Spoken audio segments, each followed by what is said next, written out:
Bem, pediram e eu vou criar aqui a minha seleção de todos os tempos. Respeitando alguns critérios, mas... enfim, vou criar polêmica, né?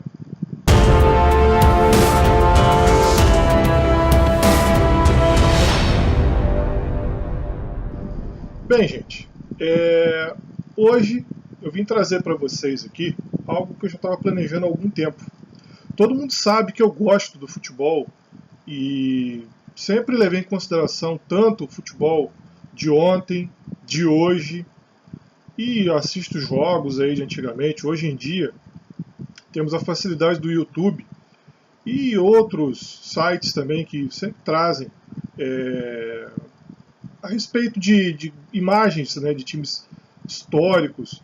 Na televisão também passam alguns documentários, principalmente em épocas de competição. E vendo, né, acompanhando futebol aí nesses últimos 30 anos, como eu acompanho, né, desde meus 4 anos de idade, acabei revelando a minha idade aqui para vocês, eu vim trazer para vocês a minha seleção mundial de todos os tempos. Os critérios que eu vou utilizar sempre jogadores que foram os principais em seus países. E, logicamente, usando o critério técnico, daqueles que se mostraram os principais da sua época também. Bem, gente, para fazer isso, logicamente, eu trouxe aqui a prancheta. Está aqui do meu lado direito a minha prancheta. E vou mostrar para vocês os meus 11 melhores de todos os tempos. Observem que o esquema tático que eu utilizei é um esquema bielcista, né, do grande Marcelo Bielsa. Eu usei um 3-3-3-1, um carrossel holandês invertido. Para quem já assistiu o meu vídeo do carrossel holandês, sabe do que eu estou falando. Quem ainda não assistiu, vou deixar o link na descrição. Atualmente é o vídeo mais assistido do canal, inclusive. Aliás, agradeço aí a todos aqueles que têm assistido. Bem, no meu esquema aqui, os meus jogadores, eu coloquei no gol Lev Yashin. Para quem não conhece, o Aranha Negra, como ele era conhecido, foi o principal goleiro da Copa de 58 e um dos principais de sua época. Jogou também em 62, foi destaque da seleção soviética, na Eurocopa também de 64, foi realmente um ícone da sua geração. O Yashin guardava consigo duas características fundamentais para goleiros que na sua época, geralmente, quando um não tinha uma coisa, tinha outra e vice-versa. O Yashin era um goleiro ágil e técnico. Ele tinha a agilidade de goleiros de hoje em dia, como Dida, Marcos, Buffon, são goleiros conhecidos pela agilidade e principalmente pelo seu grande reflexo. E tinha também a técnica de goleiros da época, como Gilmar dos Santos Neves, Oberdan Catani e outros grandes goleiros aí da história do futebol, também como Gordon Banks, que também foi um goleiro notável aí na história. O meu zagueiro central, Bob Moore, que foi capitão da seleção inglesa, campeão mundial em 66, foi também um dos principais jogadores da Inglaterra, está na lista dos 100 maiores de todos os tempos da FIFA, mas é que essa lista aí... bem, deixa pra lá. Foi um dos grandes zagueiros do futebol mundial, tinha consigo a característica de velocidade e também muito alto, jogador com quase 1,90 m de altura, tinha no seu jogo aéreo uma das suas principais armas. Agora começam a aparecer os brasileiros. Aqui na lateral direita, Carlos Alberto Torres, capitão do Tri, campeão mundial pelo Santos, aliás, bicampeão mundial pelo Santos, e também bi da América.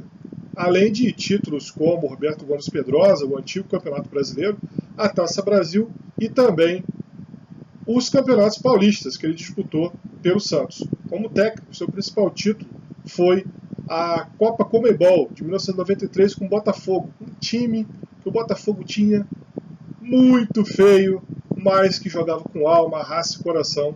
Um dia ainda vou fazer um vídeo sobre esse time. Na lateral esquerda, por falar em Botafogo, a enciclopédia do futebol Newton Santos. Campeão com a seleção brasileira, 58 e 62, não é à toa que foi chamado de enciclopédia. um dos primeiros laterais a avançar para o ataque.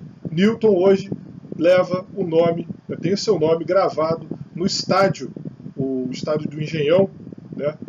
O estádio olímpico, que antes levava o nome do ex-presidente da FIFA e que agora merecidamente tem o nome de um grande jogador da história do Brasil e o maior da história do Botafogo. Meu cabeça de área aqui, Franz Beckenbauer, o Kaiser. Beckenbauer, que foi campeão com a seleção como jogador, jogou 15 minutos de uma prorrogação com a clavícula deslocada na Copa de 70, porque não podia fazer a substituição e ele jogou a si mesmo, além de ter sido campeão mundial em 1990 como técnico da Alemanha naquela geração do Matheus. Meu meia-direita aqui é um jogador que poucos conhecem, poucos sabem quem é, mas esse cara foi um ícone da sua geração, do seu país, que é um país de 3 milhões de habitantes, e que tem 2 títulos mundiais, várias Copas Américas e 2 títulos olímpicos, coisa que o Brasil ainda não tem. Obdúlio Varela, o chefe negro, como ele era conhecido. Obdúlio foi um grande jogador da história do Peñarol, da seleção, um ícone, capitão do time campeão em 1950 aqui no Brasil. Os jogadores diziam que Obdúlio não amarrava chuteiras com os cadarços, mas sim com as veias de seus pés. Tão raçudo que ele era e tecnicamente um jogador quase perfeito no passe. O meu meia esquerda, recentemente falecido, poderia colocar ele em qualquer posição aqui. Se eu quisesse colocar ele como zagueiro central, ele jogaria, como meia direita, meia de ligação ele jogaria, como ponta esquerda ou ponta direita, ou centroavante, que era a sua posição de origem. Mas aqui eu optei por colocá-lo como meia de ligação, porque era um jogador que tinha um toque de bola refinadíssimo e ajudou o futebol espanhol a ser o que o futebol espanhol é hoje. Vou falar de um espanhol? Não, de um holandês. Johan Cruyff. Johan Cruyff, capitão da Laranja Mecânica de 78, 74, campeão com Ajax, campeão com Barcelona, foi campeão depois como técnico pelo Barcelona no Campeonato Espanhol e também na Liga dos Campeões. Um jogador fantástico, fenomenal, que nos deixou aí há poucos dias atrás, há poucas semanas atrás, no final do mês de março, mais precisamente no dia 25, o Cruyff acabou nos deixando por problemas pulmonares e cardíacos por causa do cigarro. Então fica o aviso aí a quem gosta de soltar uma fumaça, que isso realmente não é uma coisa muito saudável. Na ponta direita, Deus escreve certo por pernas tortas. Assim definiu Nelson Rodrigues, esse ponta direita aqui do Botafogo, da seleção brasileira. Foi o principal jogador do Brasil na Copa de 62. Quando o Pelé deixou o time, Garrincha assumiu o posto de protagonista. Campeão com o Botafogo, com a seleção brasileira, terminou sua carreira, infelizmente, de maneira bem decadente, já na década de 70, no final da década de 70, e acabou morrendo num acidente automobilístico em 1983, junto com um dos seus filhos. Ele que foi casado com a Elza Soares, grande atriz e cantora aí do Brasil, acabou nos deixando um pouquinho mais órfão, mas foi para junto daquele que escreveu sua vida com as pernas tortas. Camisa 10, não precisa falar nada, né? O Pelé. Vou pular. Aqui na ponta esquerda, eu peguei um camisa 10 e coloquei na ponta esquerda, porque eu não achei lugar no campo para ele. Eu pensei assim, eu vou colocar ele aqui na ponta esquerda porque ele vai jogar, porque é o jogador que tem uma das melhores médias da história de gols. Eu estou falando de Ferenc Puskás. É assim mesmo pronuncia, tá, gente? É Puskás, a pronúncia do nome dele. Ele que foi capitão da Hungria de 54, que eu ainda vou fazer um especial falando a respeito desse time, um time fenomenal do Gustavo Sebes, grande técnico que fez essa equipe jogar. O Major Galopante, como ele era conhecido, em pouco mais de 500 jogos, fez mais de 500 gols. Ou seja, uma das mais espetaculares médias da história. E não jogou a Copa só pela Hungria, não. Na Copa de 62, o Puskás se naturalizou espanhol e acabou disputando o Mundial pela seleção da Fúria. No ataque, eu coloquei um jogador mais da nossa época. Não dá para colocar dentro dessa grande área aqui alguém que não for chamado de gênio. E esse meia esquerda aqui que eu coloquei, o Cruyff, disse desse camisa 9 aqui que ele foi o gênio da grande área. E o Cruyff falou: quem sou eu para discordar?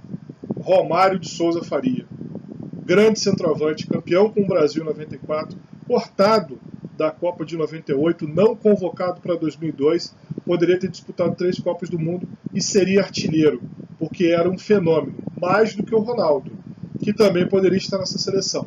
Mas entre o Romário e o Ronaldo, eu preferi o baixinho, que era fantástico. Bem, gente, gostou do vídeo? Não concordou? Bem, não concordou, gente, não tem problema.